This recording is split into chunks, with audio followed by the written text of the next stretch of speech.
Hello everybody, getting ready to do lesson 7.8 part 2 of pre-calculus math today. In today's lesson, applications of matrices and determinants. You got 4 points here on your notebook and you got 52 points on your class worksheet, which you should have in front of you. This is part 2 today, and today's bell work, students, teachers. You got this situation here. Find the general form of the equation of the line that passes through these 2 points. Again, this was on part 1. So teachers gave your students about 4 minutes to do this one. I'll see you in about 5 or 4. Okay, welcome back everybody. Students, you should be done by now. And then again, from here, we're going to use our general form. Here's our slope. Y minus 1 equals m times x minus 1. x1 here, when we have that, this is 2 over 7, x minus 3 here. So we have our x's here, x minus a positive 3, and then y minus a negative 3, be y plus 3. When we crank this out here, we come up with this 2x minus 6 here. We multiply through by 7 to get rid of our 7 there. We end up with 7y plus 21. We move everything over here and we get 2x minus 7y minus 27. Here's your general form of an equation that contains these 2 points here. And then for these 2 points, again, y minus 12 equals m times x minus x1, which is negative 4, which is a positive 4. This comes to a negative 5 over 4, x plus 4. And then we multiply through by 4. This becomes 4y minus 48 equals negative 5x minus 20. We move everything over to the left side, combine like terms. And here should be your solution for number 44. To today's lesson, we start right off here with an example for using Cramer's rule for a 3x3. So use Cramer's rule in a graphing calculator, if possible, to solve the system of linear equations. Here's our system here. So using a graphing calculator to evaluate the determinant of the coefficient matrix X, you find that Cramer's rule cannot be applied because A equals 0. If your A here equals 0, you can't use Cramer's rule. So use Cramer's rule to solve, if possible, this system of equations. We have a 2 by, what did we got a 2 by 3 here. So here is our coefficient matrix, 3, 4. 6, 2 equals 12 minus 12 will equal 0 here. So 3 times 4 minus 6 times 2 equals 0. So we can't use Cramer's rule for this one here. Students, this is on you, so check that one out. Okay, into our next example, using Cramer's rule for a 3x3. So we're going to try to use Cramer's rule on this one. Here's our coefficient matrix here from this original system here. Here's our coefficient matrix, negative 1, 2, and negative 3, etc. there. So the coefficient matrix above can be expanded along the second row because we have a y missing here. So that would be the simplest one there to do. So we do our second row. We have d equals negative 1 cubed, and then 2, 4, 2, 4, and then negative 4, 3, negative 4, negative 3 would be here. So this is blotted, and then this is blotted here. Wait a minute here, second row, wait a minute. D2, this one, C2, 4, so 2, we're going to do the second row here. So 2, 4, and then negative 4 and 3. And then this one will be blotted out here. Plus 0, and then we move over to here. So we'll go to 2 here, and then 0 times, because that one's gone, negative 1, 4, negative 1, 4, and then 3, 3, negative 3 here. 0 multiplied by -1 to the 4th, and then over here plus 1 times -1 -1 to the 5th power, -1 4, -1 4, and then 3 2 here. And what are we're going to take this one here. So we're going to go along our second row there for that one. And then for this one here, we use 2 out here as our multiplier for that one. And then when we add up this together, we have -2 times -4 plus 0 minus 1 times -2. This will all equal 10. So because this determinant is not 0, you can apply Cramer's rule. Okay, let's use Cramer's rule. And then moving on now to our next stage, here's our original system here. And then for x, which will equal d of x over d equals 102, which is our original solution, or our solution over here, solution column there, and then 204, which would be here, and then -3, 1, and 4, which would be our z column here. Using your calculator, you come up with 8 over 10, which is 4 over 5. And then for y would equal dy over d. So we put our solution column over here over our y here. We obliterate that 102 here. Then we have -1, 2, and 3, and then -3, 1, and 4. Again, putting that into your calculator, you come up with -15 over 10 will equal -3 over 2 for dy over d.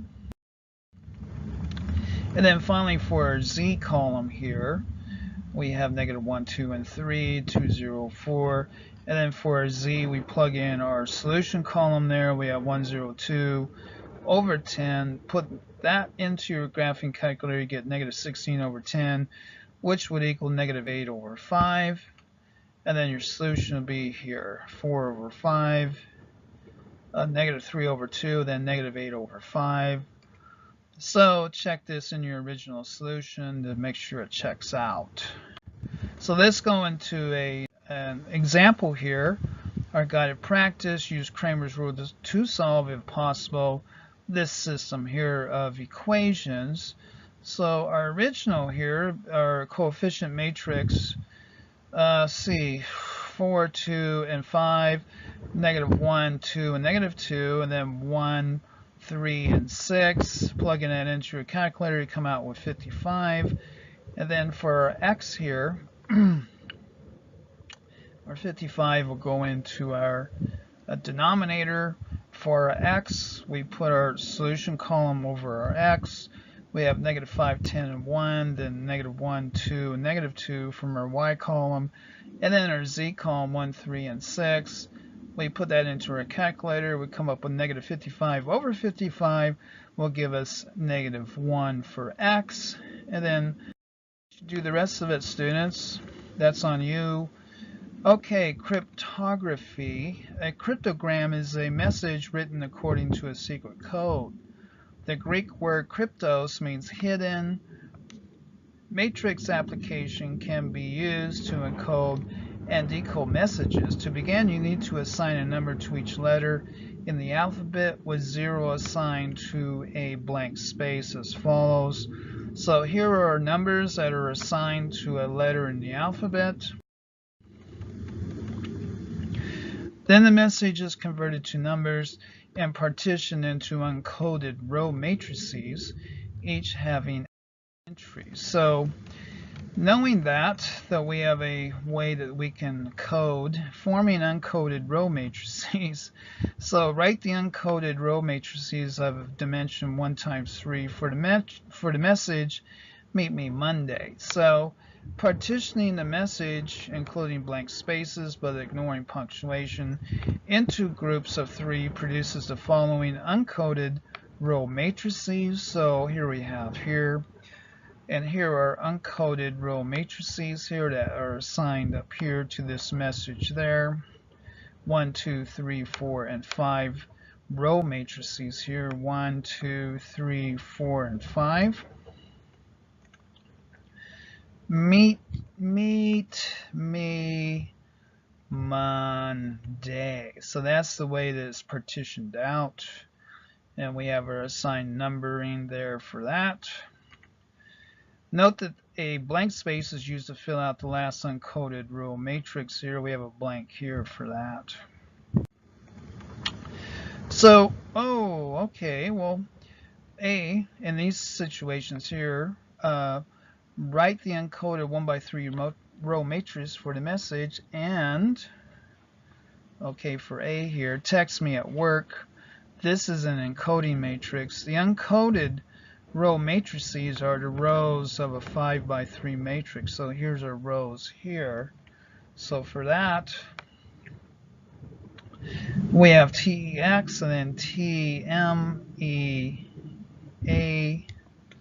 and then TW work. So that would be text me at work.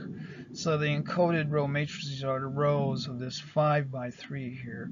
So this is a 5x3. So here we are, 25, 24, 20, 0, 13 for that, 5, 0, 1 for this row, 20, 0, 23 for this row, and then down here 15, 18, 11 for this row. That'd be the way that you would start it out. To encode a message, use the techniques demonstrated in section 7.6 to choose an n by n invertible matrix such as this one here,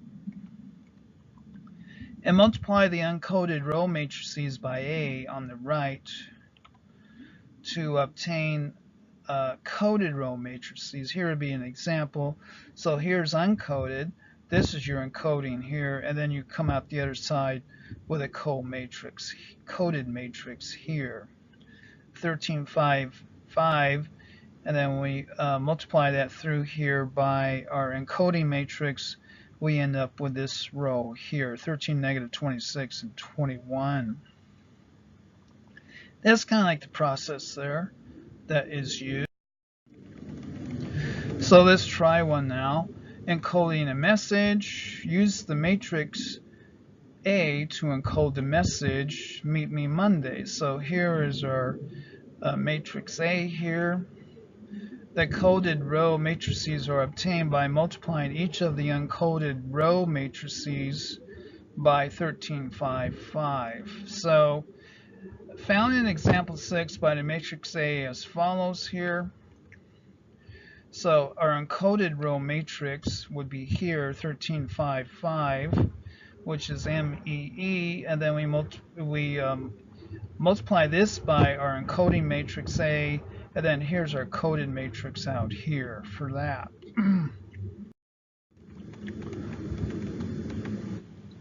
So our encoded matrix, encoding matrix A, and then our coded matrix. So 20, 0, 13, so this is TM here, and this comes out to 33, negative 53, negative 12. This is our code out here, and then this is our uncoded. When we multiply this through like that, we come up with this here. 20 times 1, negative 1, and then 20. Or rather, 20 times 1, 0 times negative 1, and 13. So when we add that together, we get 33. And then for this one here, 20 be negative 40, and 0 and negative 13 be negative 53. And then for our last column here, 13 times 2 be 26, 39, and then negative 42 be negative 12. So that would, in review, that would be how we derive this from this to that. So again, for 503 here will be MT and an M. This will be an E and an M here. We multiply this through, we get 18, negative 23, negative 42, and then 15, 14, and a 4 OND. When you multiply that through our matrix here, we get 5, negative 20, and then 56.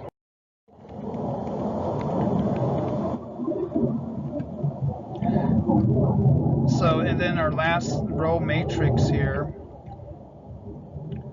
our encoded will be 125, and then 0 here, 125, 0. We multiply that through and we get negative 24. Excuse me.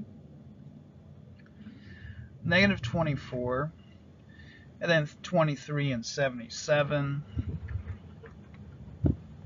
So the sequence of coded row matrices is, here's your sequence here, negative 24, 23, and 77. So here's our code. Finally, removing the matrix notation produces the following cryptogram. Here is our cryptogram here. So when you just put your numbers together, you get this long row here, and that's to show you where these numbers come from. Let's try one now. Text me at work. Encode the message using this encoded matrix here. So we have here, we have 2, 4, 5 by 3, another 5 by 3. And then our encoding matrix here. So when you multiply this through, we get this other 5 by 3 out here. This is our coded matrix. Here is our uncoded matrix there. And that is the way that you would do it. This is 7.8 part 2. This is pre-calculus, and this is my email if you have questions or you need course materials. Animatedpowerpointmathvideo@AOL.com. Thank you very much.